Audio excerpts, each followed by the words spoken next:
Je m'appelle Emily. J'ai 31 ans et ce que je m'apprête à avouer vit en moi comme une blessure silencieuse. Vous est-il déjà arrivé de regarder votre propre vie sans la reconnaître? Tout a commencé le jour où j'ai compris que la vie que j'avais construite n'était pas celle que mon cœur désirait vraiment. Quand j'ai épousé Jason, mon amour d'université, je croyais que nous étions inébranlables. Il était le genre d'homme que l'on admire, calme, posé, fiable, celui qui n'oublie jamais un anniversaire, qui s'assure que les factures sont payées et que la maison reste debout malgré toutes les tempêtes. Pendant des années, je me suis dit que c'était ça, l'amour, la constance, la fiabilité, le confort. Mais quelque part en chemin, le confort est devenu silence. Nos rires se sont éteints, remplacés par des emplois du temps et des soirées polies.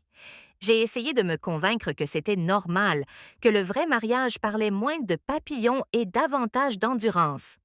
Mais au fond de moi, il me manquait le battement, l'élan, la sensation que l'amour pouvait encore me couper le souffle. Puis il y a eu Noah.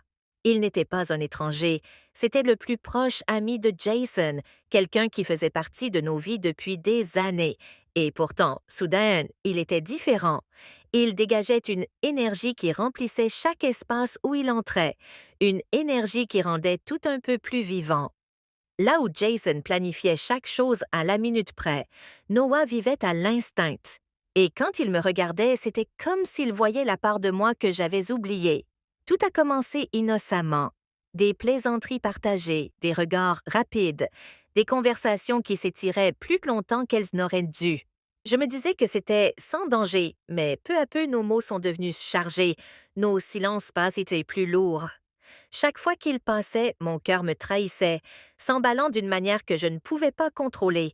Mais que se passe-t-il lorsqu'un seul instant change tout? Un soir, alors que Jason était en déplacement, la frontière entre l'amitié et autre chose a disparu. Un regard s'est attardé, un souffle s'est suspendu, et dans cet instant unique, l'air était électrique, dangereux. J'aurais pu reculer, j'aurais dû, mais je ne l'ai pas fait. Quand cela s'est produit, ce n'était pas seulement du désir, c'était une libération. Des années de désir silencieux ont éclaté d'un seul coup. La culpabilité a été immédiate, vive. Mais en dessous, il y avait quelque chose que je ne pouvais pas nier, une part de moi qui s'éveillait après des années de sommeil.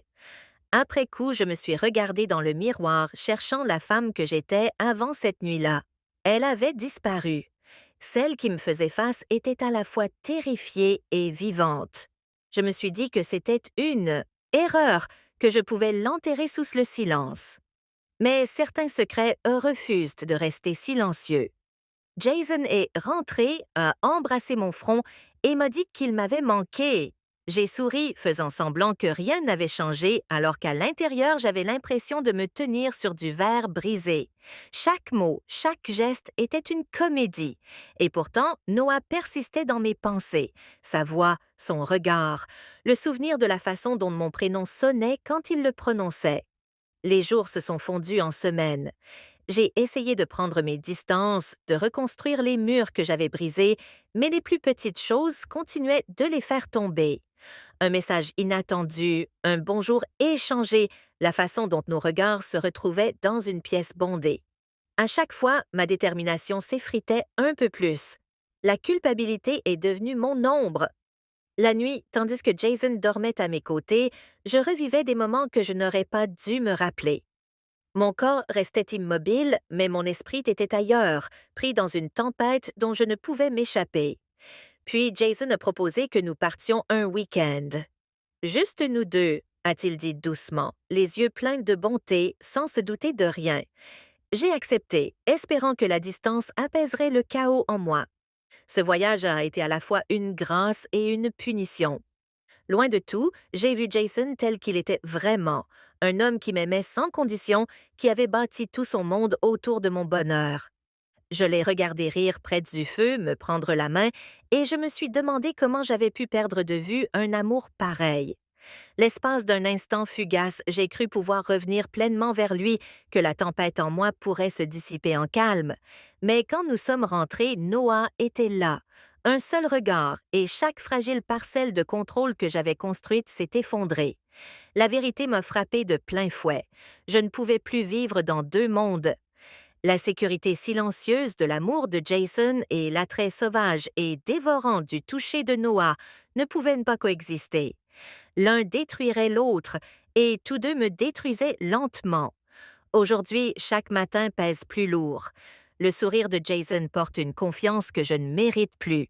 L'absence de Noah ressemble à une blessure qui refuse de guérir.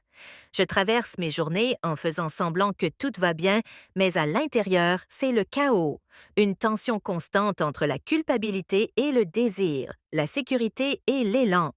Je ne sais pas comment cette histoire se termine. Peut-être que la vérité éclatera et réduira tout en miettes. Peut-être que je la porterai en silence jusqu'à la fin de ma vie. Tout ce que je sais, c'est que ce que j'ai ressenti avec Noah était réel, brut et effrayant, mais réel. Et parfois, les choses qui nous ruinent sont les mêmes que celles qui nous rappellent que nous sommes encore en vie. Maintenant, des bougies, mon vin préféré, la chanson de notre mariage en fond sonore. Mais pendant qu'il parlait, je n'entendais qu'Adam. Sa voix, son rire, ces mots qui résonnaient dans ma tête. Tu mérites plus, Rachel. J'ai souri tout le long du dîner, faisant semblant d'être présente, alors que mon cœur était ailleurs. Plus tard, quand Michael s'est endormi à mes côtés, je suis restée à fixer le plafond. La culpabilité m'a traversée comme une tempête. C'est à ce moment-là que j'ai compris la vérité. J'avais dit oui à tout, sauf à la seule chose qui comptait vraiment, l'honnêteté. Le lendemain matin, je suis allée au travail et j'ai demandé à Adam de prendre un café à l'extérieur du bureau. Il avait l'air surpris, peut-être même nerveux. Assis l'un en face de l'autre, je lui ai dit que je ne pouvais plus vivre dans cette zone grise que nous avions créée. Tu as été gentil avec moi, ai-je dit. Tu m'as rappelé que je suis encore vivante, mais je dois retrouver ce sentiment sans toi. Il est resté silencieux un long moment, puis il a hoché la tête. Tu es plus forte que tu ne le crois, Rachel, a-t-il dit doucement, et c'est peut-être ça que tu devais découvrir depuis le début. Partir a été plus difficile que je ne l'imaginais. Le silence qui a suivi a été brutal, mais peu à peu, j'ai commencé à reconstruire. Pas seulement mon mariage, moi-même. J'ai recommencé à peindre. J'ai commencé à dire oui à de petites joies qui m'appartenaient, oui aux promenades matinales, oui au temps passé avec mes enfants, oui aux conversations avec Michael qui ne ressemblaient plus à des routines. Finalement, j'ai dit la vérité à Michael, pas au sujet d'Adam précisément, mais sur ce vide que je ressentais. Il ne l'a pas bien pris. Il y a eu des disputes, des larmes, de longues nuits de silence. Mais petit à petit, nous avons retrouvé notre chemin. Il a recommencé à être présent, vraiment présente, et moi, j'ai appris à lui pardonner et à me pardonner. Des années plus tard, je repense encore à ce chapitre de ma vie, non pas avec des regrets, mais avec lucidité, parce que parfois, l'infidélité ne commence pas par un baiser, elle commence par l'absence, par la solitude, par le fait de dire oui à tout le monde, sauf à la personne que l'on a juré d'aimer. J'ai dit oui à tout parce que j'avais peur de dire non au vide dans mon cœur. Mais j'ai appris une chose d'essentielle. Le véritable amour n'est pas d'être toujours heureux, c'est faire face à la vérité, même quand elle fait mal, et choisir de reconstruire plutôt que de fuir. Et aujourd'hui, quand je regarde en arrière, je réalise que le mot le plus puissant dans une relation n'est pas oui.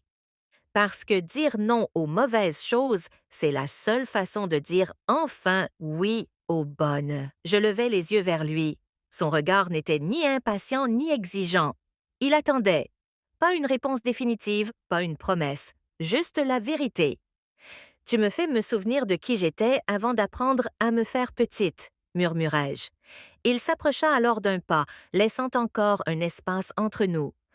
Alors ne te fais plus petite. Le silence qui suivit n'était pas inconfortable. Il était plein, chargé de ce que nous n'osions pas encore nommer. Ce soir-là, nous ne nous sommes pas embrassés.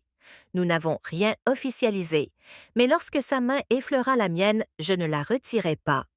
Et il ne la serra pas davantage, c'était juste assez. Les semaines ont continué ainsi. Conversations profondes, rires inattendus, regards qui duraient un peu plus longtemps qu'il ne le faudrait. Au bureau, je restais professionnelle. Avec Greg, rien n'avait changé. Avec Jason, tout avait changé, mais sans scandale, sans drame. Un soir, alors qu'il me raccompagnait encore une fois, il coupa le moteur et resta assis quelques secondes. Si un jour tu décides que c'est trop compliqué, je comprendrai, dit-il. Je ne veux pas être un poids. Je tournai la tête vers lui. Tu n'es pas un poids, tu es un rappel. De quoi?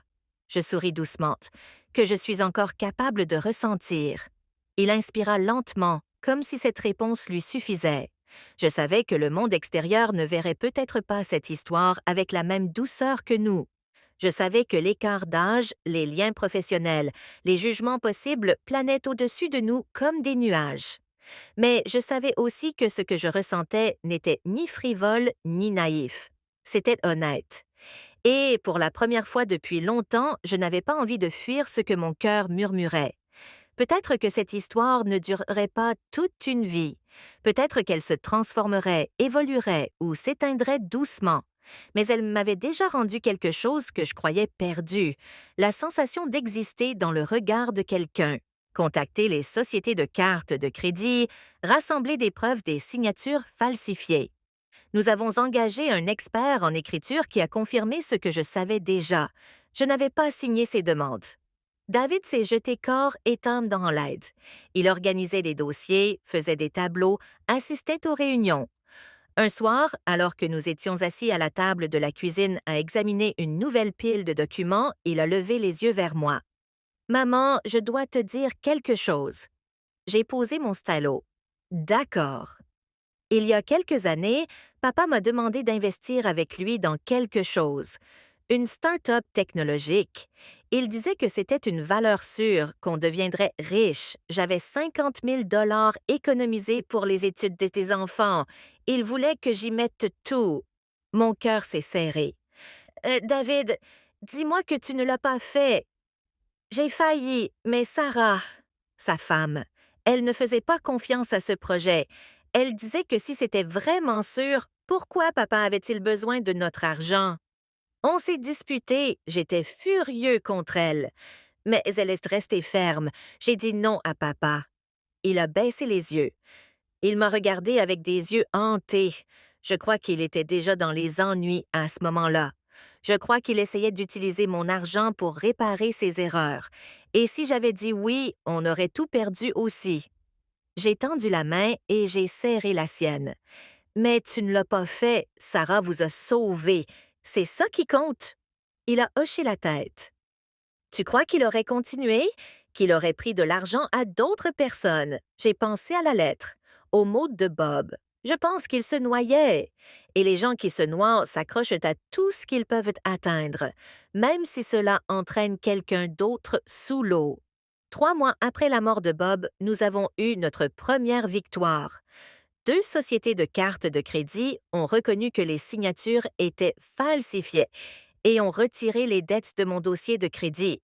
Ce n'était pas grand-chose, mais c'était quelque chose, la preuve que la vérité pouvait gagner, même lentement. Emily ne me parlait toujours,